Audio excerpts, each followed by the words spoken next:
বাৰ কেবাটাও আহ্বান জনাইছে মুখ্যমন্ত্ৰী ডক্টৰ হিমন্ত বিশ্ব শৰ্মাই যিসকল শিল্পী আছে সেইসকল শিল্পীয়ে নিজৰ যি মাধ্যম সেই মাধ্যমত প্ৰতিবাদ কৰিব লাগে অটল থাকিব লাগে নিজৰ মাধ্যমেই অৰ্থাৎ বোলছবি এৰি যদি ৰাজনীতিবিদৰ মাধ্যম তেওঁলোকে বাছি লয় তেতিয়া কিন্তু বোলছবি জগতখনত যথেষ্ট ক্ষয়ক্ষতি হয় বুলি আজিৰ দিনটোত মুখ্যমন্ত্ৰী ডক্টৰ হিমন্ত বিশ্ব শৰ্মাই মন্তব্য কৰিছে লগতে শিল্পীসকলক কেবাটাও আহ্বান জনাইছে লগতে যতীন বৰাৰ ৰাঘৱ সিনেমাখন কিয় হিট নহল বা কিয় সফল নহল যতীন বৰাৰ ৰাঘৱ সিনেমাখন এই সন্দৰ্ভতো আজিৰ দিনটোত মুখ্যমন্ত্ৰীগৰাকীয়ে মন্তব্য কৰিছে কি কৈছে মুখ্যমন্ত্ৰী ডক্টৰ হিমন্ত বিশ্ব শৰ্মাই এই মুহূৰ্তত আমি সবিশেষ তথ্য লৈ অহাৰ চেষ্টা কৰিছো যতীন বৰাৰ ৰাঘৱ সিনেমাক লৈ এবাৰ মুখ্যমন্ত্ৰীগৰাকীয়ে প্ৰতিক্ৰিয়া ব্যক্ত কৰিছে কি কৈছে আমি জনাম শিল্পীয়ে ছবি এৰি মত প্ৰকাশৰ অন্য যদি মাধ্যম বাছি লয় তেন্তে ছবিত যথেষ্ট ক্ষয়ক্ষতি হয় নিজৰ মাধ্যমত থাকি শিল্পীসকলে প্ৰতিবাদ কৰিব লাগে সদায় নিজৰ মাধ্যমত থাকিহে প্ৰতিবাদ কৰিব লাগে শিল্পীসকলে নিজৰ মাধ্যমত থাকি মত প্ৰকাশ কৰিলেহে নিজস্বতা অক্ষুণ্ণ থাকে বুলি মন্তব্য কৰিছে মুখ্যমন্ত্ৰী ডক্টৰ হিমন্ত বিশ্ব শৰ্মাই বোলছবি এৰি যেতিয়া ৰাজনীতিবিদৰ মাধ্যম বাছি লয় তেন্তে হাজাৰটা প্ৰশ্নৰ উদয় হয় দৰ্শকক বোলছবিৰ পৰা আঁতৰাই লৈ যায় যদি ৰাজনীতিবিদৰ মাধ্যমত তেওঁলোকে যায় তেতিয়া দৰ্শকৰ ওপৰতো প্ৰভাৱ পৰে ইমান এটা শক্তিশালী মাধ্যম থকাৰ পাছত শিল্পীয়ে আন মাধ্যম হাইজেক কৰিব নালাগে বুলি মন্তব্য কৰিছে ৰাঘৱ আৰু যতীন বৰাক লৈ মন্তব্য প্ৰকাশ কৰিছে এইবাৰ অসমৰ মুখ্যমন্ত্ৰী ডক্টৰ হিমন্ত বিশ্ব শৰ্মাই আমি বিজেপি কৰ্মীক সিনেমাখন চাবলৈ আহ্বান জনোৱা হলে হয়তো ৰাঘৱ সিনেমাখন হিট হলহেঁতেন কিন্তু সিনেমাখন বিজেপি কৰ্মী হিচাপেহে চালে হয় অভিনেতা হিচাপে নহয় এই বুলিও আজিৰ দিনটোত মন্তব্য কৰিছে সিনেমাক ৰাজনৈতিকভাৱে নাচাবলৈ আহ্বান জনাইছে এইবাৰ মুখ্যমন্ত্ৰী ডক্টৰ হিমন্ত বিশ্ব শৰ্মাই কেবাটাও আহ্বান জনোৱা দেখিবলৈ পোৱা গৈছে অসমীয়া ছবিক লৈ ৰাইজে যাতে এনে ধৰণৰ পৰিস্থিতিৰ সৃষ্টি নকৰে যাতে ৰাইজে আৰ্টিষ্টক ভাল পাবলৈ শিকক বুলি আজিৰ দিনটোত মন্তব্য কৰিছে মুখ্যমন্ত্ৰী ডক্টৰ হিমন্ত বিশ্ব শৰ্মাই কেবাটাও মন্তব্য কৰিছে শিল্পীসকলক আহ্বান জনাইছে তেওঁলোকে যে নিজৰ মাধ্যমত থাকি প্ৰতিবাদ কৰিব লাগে তেওঁলোকে যে ৰাজনীতিবিদৰ মাধ্যম বাছি ল'ব নালাগে যথেষ্ট যে ক্ষয়ক্ষতি হয় বোলছবি জগতখনত এই কথাও মন্তব্য কৰিছে লগতে ৰাঘৱ সিনেমাখন কিয় হিট নহল বা কিয় সফল নহল এই সন্দৰ্ভতো অসমৰ মুখ্যমন্ত্ৰী ডক্টৰ হিমন্ত বিশ্ব শৰ্মাই মন্তব্য কৰিছে আমি এটা এটাকৈ সেই মন্তব্য আপোনালোকৰ মাজলৈ আগবঢ়াইছো আজি কব গলে সিনেমা হল যিমান ভাৰতত চলাই আমাৰ বোলছবি অভিনেতা অভিনেত্ৰী সকলৰ বাবে এখন শক্তিশালী মাধ্যম হৈছে সিনেমা যিকোনো বস্তু বা যিকোনো সমাজৰ ডেভেলপমেন্ট ইভলিউশনক আমি যেতিয়া গ্ৰহণ কৰিব নোৱাৰো এগৰাকী বোলছবি অভিনেতা কলা কুশলীৰ দায়িত্ব যে নিজস্ব মাধ্যমেৰে তাৰ প্ৰতিবাদ কৰা আৰু কাবাক যদি কিবা যদি আমি গ্ৰহণ কৰিব পাৰো তাকো আমি আৰু অধিক ৰিএনফৰ্স কৰাৰ মাধ্যম হৈছে বোলছবি কিন্তু বোলছবিক এৰি থৈ গৈ যেতিয়া আমি আন মাধ্যমৰ জৰিয়তে আমাৰ মত প্ৰকাশৰ চেষ্টা কৰো তেতিয়া কৰবাত নহয় কৰবাত আমাৰ বোলছবিসমূহত তাৰ প্ৰভাৱ পৰে মই বিশ্বাস কৰো যে কলা কুশলীসকলৰ দায়িত্ব যে নিজৰ মাধ্যমটোক প্ৰতিবাদ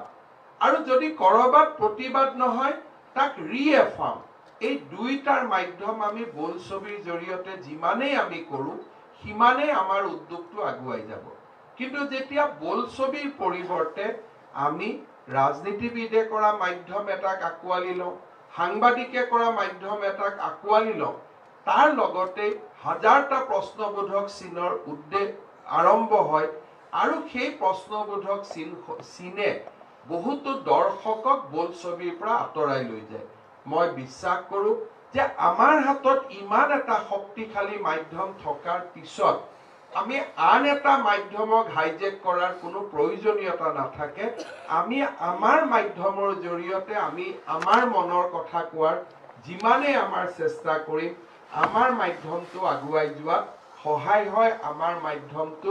যথেষ্ট দূৰলৈ আগুৱাই যোৱাৰ বাবে এটা পথ প্ৰশস্ত হয়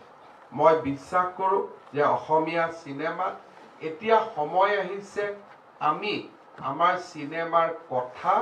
আৰু কাহিনীৰ লগত আমি আমাৰ ডিজিটেল যি ব্যৱস্থা হওক গ্ৰাফিক্স হওক সাউন্ড হওক আমাৰ গোটেই এক কব গলে এটা ট্ৰান্সফৰমেশনৰ সময় আজি আহি উপস্থিত হৈছে যদি দাক্ষিণাত্যৰ সিনেমাত সকলো ফালৰ পৰা সুন্দৰ কলা কৌশল যদি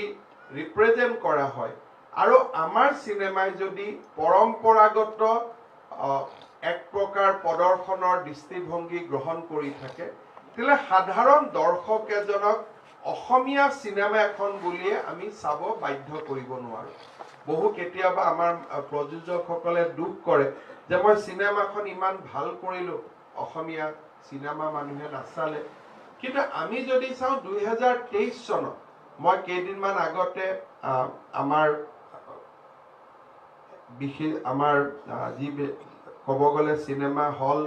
যিমান ভাৰতত চলায় তাৰ বৰ্ড অফ ডিৰেক্টৰ্ছৰ এজন ডাইৰেক্টৰৰ মই এটা ইণ্টাৰভিউ চাই আছিলোঁ। তেখেতে কৈ আছিলে যে কোভিডৰ পিছত মানুহে ইমান চিনেমা চোৱা আৰম্ভ কৰিছে যে তাক এতিয়া আমি হলত সময় দিব নোৱাৰোঁ, হলত আমি স্পেচ দিব নোৱাৰোঁ। প্ৰথমতে ভাবা হৈছিল যে OTPয়ে হলবিলাক নোহোৱা কৰি দিব নেকি, কিন্তু কোভিডৰ পিছত দেখা গ'ল যে OTP আৰু হল দুইটা সমানে আগবাঢ়িছে। এনেকুৱা নহয় যে আমাৰ কোনোবা এটা প্লেটফৰ্ম পিছ পৰি গৈছে। অৰ্থাৎ চিনেমাৰ দৰ্শকৰ অভাৱ হোৱা নাই, কিন্তু অসমীয়া চিনেমাই যদি আমাৰ কোৱালিটি দাক্ষিণাত্য বা বম্বে আন ৰিজনেল চিনেমাবিলাকতকৈ যদি কম হয়, তেতিয়াহ'লে আমি দৰ্শকক 100 টকা 200 টকা হলত খৰচ কৰাৰ বাবে আমি বাধ্য কৰিব নোৱাৰোঁ। কৰবাত প্ৰতিযোগিতা, আমাৰ এটা প্ৰতিযোগিতাৰ মানসিকতা গঢ়ি উঠিবই লাগিব। আৰ্থিক সীমাবদ্ধতাৰ মাজতো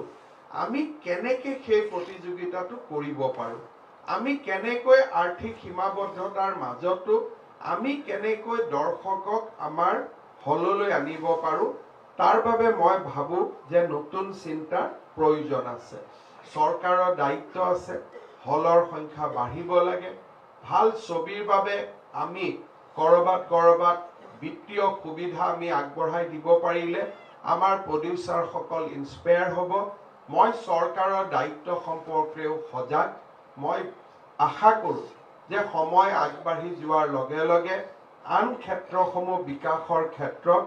আমি যি ধৰণে দায়িত্ব লৈছোঁ বা আমি যি ধৰণে আগবাঢ়িছোঁ, অসমীয়া ছবি জগতৰ আমি উন্নয়নৰ বাবেও আমি নিশ্চয় বিশেষ ব্যৱস্থা হাতত ল'ম। আজি এটা আনন্দৰ দিন, মাঘ বিহুৰ দিন। মাঘ বিহুৰ দিনতে চলচ্চিত্ৰ নিগমে বহুদিনে মই ভাবোঁ আমাৰ অসমৰ নতুন ষ্টেণ্ডাৰ্ডত this is a much delayed project. আজিকালি আমি যি প্ৰজেক্ট হাতত লওঁ 3 বছৰৰ ভিতৰত আমি শেষ কৰি পেলাম। যিকোনো কাৰণতে এই প্ৰজেক্টটো 10 বছৰ ল'লে মই নাভাবোঁ যে this is a very landmark event to celebrate. কাৰণ মোৰ দৃষ্টিত নতুন অসমত কোনো প্ৰকল্প 10 বছৰ হ'ব নোৱাৰে, মেক্সিমাম 2 পৰা 3 বছৰ। যি নহওক, এটা পুৰণা ইতিহাস আছিল। আজি আমি এই পুৰণা ইতিহাসটোক এটা সুন্দৰ দিনত আমি সমাপ্ত কৰি এটা নতুন আৰু আমাৰ যুগমীয়া ইতিহাস সৃষ্টি হওক, তাকে কামনা কৰি ভোগালী বিহুৰ এই সুন্দৰ দিনত আমি আইদেউ অসমীয়া চলচ্চিত্ৰ জগতখনলৈ আগুৱাই দিছোঁ। মই বিশ্বাস কৰোঁ অনাগত দিনত অসমীয়া চলচ্চিত্ৰ আগবাঢ়ি যাব, আমাৰ চলচ্চিত্ৰ উদ্যোগ আগবাঢ়ি যাব, তাকে কামনা কৰি আমাৰ বোলছবি। কেইদিনমান আগতে যতীন বৰা চিনেমা এখন ওলালে, মোৰ চোৱাৰ সুবিধা নহ'ল। চিনেমাখনক লৈ বিজেপি কংগ্ৰেছ, এতিয়া যদি বিজেপিয়ে কংগ্ৰেছ কৰিব লাগে, আমি চব বিজেপিৰ মানুহক কৰিলেহেঁতেন যে চিনেমাখন চাব লাগে, চবেই চাব গ'লহেঁতেন, চিনেমাখন হিট হ'লহেঁতেন। কিন্তু এইটো পাৰ্টি বুলিহে চাব গ'ল, আৰ্টিষ্টিক বুলিতো আৰ্ট বুলিতো চাব নগ'ল। সেই ঠিক তেনেধৰণে আজিকালি এই ধৰণৰ এটা নতুন পৰম্পৰা ফেচবুক ছ'চিয়েল মিডিয়াত আৰম্ভ হৈছে, যিটো চলচ্চিত্ৰ উদ্যোগটোৰ বাবে বিপদৰ ঘণ্টা। মই ভাবোঁ যে তেনেকুৱা সৰু সৰু কামবিলাকৰ পৰা আমি দূৰত থাকিব লাগে, কাৰণ লং টাৰ্ম আমাৰ এফেক্ট বহুত হৈ যায়।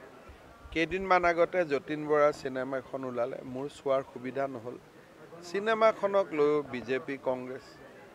এতিয়া যদি বিজেপিয়ে কংগ্ৰেছ কৰিব লাগে, আমি চব বিজেপিৰ মানুহক কৰিলেহেঁতেন যে চিনেমাখন চাব লাগে, চবেই চাব গ'লহেঁতেন, চিনেমাখন হিট হ'লহেঁতেন। কিন্তু এইটো পাৰ্টি বুলিহে চাব গ'ল, আৰ্টিষ্টিক বুলিতো আৰ্ট বুলিতো চাব নগ'ল। সেই ঠিক তেনেধৰণে আজিকালি এই ধৰণৰ এটা নতুন পৰম্পৰা ফেচবুক ছ'চিয়েল মিডিয়াত আৰম্ভ হৈছে, যিটো চলচ্চিত্ৰ উদ্যোগটোৰ বাবে বিপদৰ ঘণ্টা। মই ভাবোঁ যে তেনেকুৱা সৰু সৰু কামবিলাকৰ পৰা আমি দূৰত থাকিব লাগে, কাৰণ লং টাৰ্ম আমাৰ এফেক্ট বহুত হৈ যায়। কেইদিনমান আগতে যতীন বৰাৰ চিনেমা এখন ওলালে, মোৰ চোৱাৰ সুবিধা নহ'ল। চিনেমাখনক লৈ বিজেপি কংগ্ৰেছ, এতিয়া যদি বিজেপিয়ে কংগ্ৰেছ কৰিব লাগে, আমি চব বিজেপিৰ মানুহক কৰিলেহেঁতেন যে চিনেমাখন চাব লাগে, চবেই চাব গ'লহেঁতেন, চিনেমাখন হিট হ'লহেঁতেন। কিন্তু এইটো পাৰ্টি বুলিহে চাব গ'ল, আৰ্টিষ্টিক বুলিতো আৰ্ট বুলিতো চাব নগ'ল। সেই ঠিক তেনেধৰণে আজিকালি এই ধৰণৰ এটা নতুন পৰম্পৰা ফেচবুক ছ'চিয়েল মিডিয়াত আৰম্ভ হৈছে, যিটো চলচ্চিত্ৰ উদ্যোগটোৰ বাবে বিপদৰ ঘণ্টা। মই ভাবোঁ যে তেনেকুৱা সৰু সৰু কামবিলাকৰ পৰা আমি দূৰত থাকিব লাগে, কাৰণ লং টাৰ্ম